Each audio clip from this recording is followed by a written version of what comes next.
مرحبا بكم مشاهدينا الكرام في هذه النشرة الإخبارية العاجلة. ولي العهد يترأس بمكناس افتتاح الدورة 17 للملتقى الدولي للفلاحة بالمغرب. قبل الخوض في هذه التفاصيل لا تنسوا الإعجاب بالفيديو والاشتراك في القناة لتتوصلوا بكل جديد.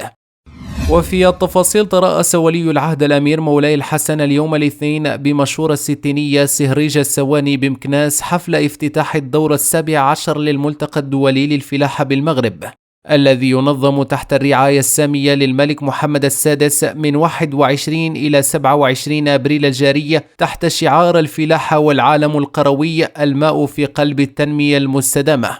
ويشكل افتتاح الأمير مولاي الحسن لهذا الملتقى تجسيدا جديدا للعناية السامية التي ما فتئ الملك محمد السادس يوليها للقطاع الفلاحي، كما يعكس عمق التزام المملكة تحت قيادة العاهل المغربي لفائدة القضايا العالمية ذات الأولوية المتمثلة في الأمن الغذائي والتنمية المستدامة ومكافحة التغيرات المناخية.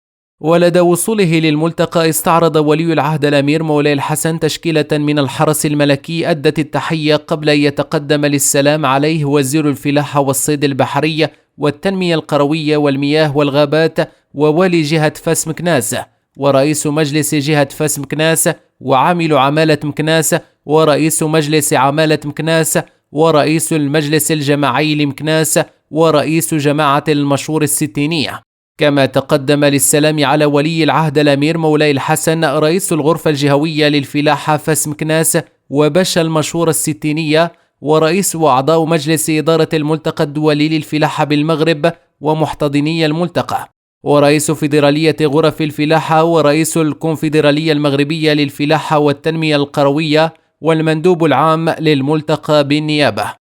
وبمدخل الملتقى الدولي للفلاحة بالمغرب تقدم للسلام على ولي العهد الأمير مولاي الحسن بنجامين حداد الوزير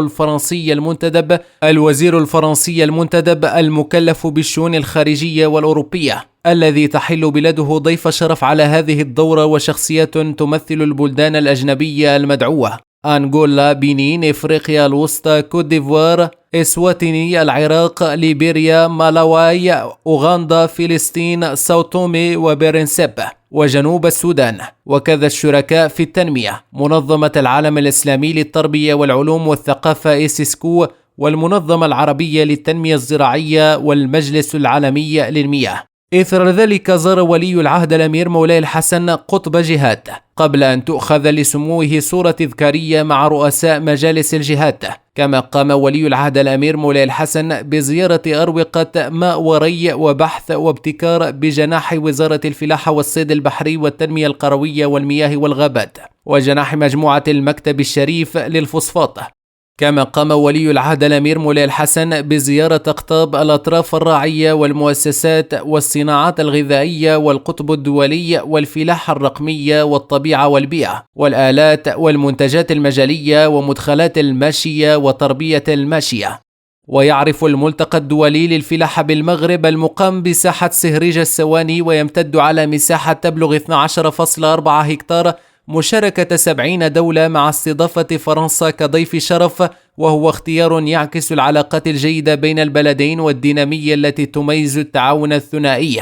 وتعرف هذه النسخة 17 من الملتقى مشاركة أزيد من 1500 عارض، وستتميز بتنظيم العديد من الندوات العلمية والموائد المستديرة بهدف تبادل الخبرات واستكشاف آفاق ملموسة خدمة لفلاحة أكثر استدامة وقادرة على الاستجابة للتحديات المناخية والحفاظ على توازن المنظومة الفلاحية وضمان سيادة غذائية مستدامة للبلاد. ويقترح الملتقى الدولي للفلاحة بالمغرب 2025 على الزوار مجموعة واسعة من المنتجات وآليات فلاحية من الجيل الجديد بهدف النهوض بالإنتاج الفلاحي والحيواني وتعزيز القطاعات الرئيسية للاقتصاد الجهوي، بما في ذلك الصناعات الغذائية وما يترتب عليها من صناعة الأغذية.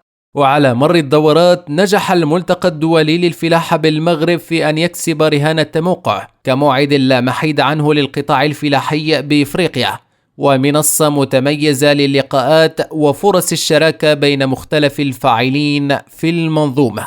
شكرا لكم مشاهدينا الكرام على حسن المتابعة، دمتم في أمان الله، إلى اللقاء.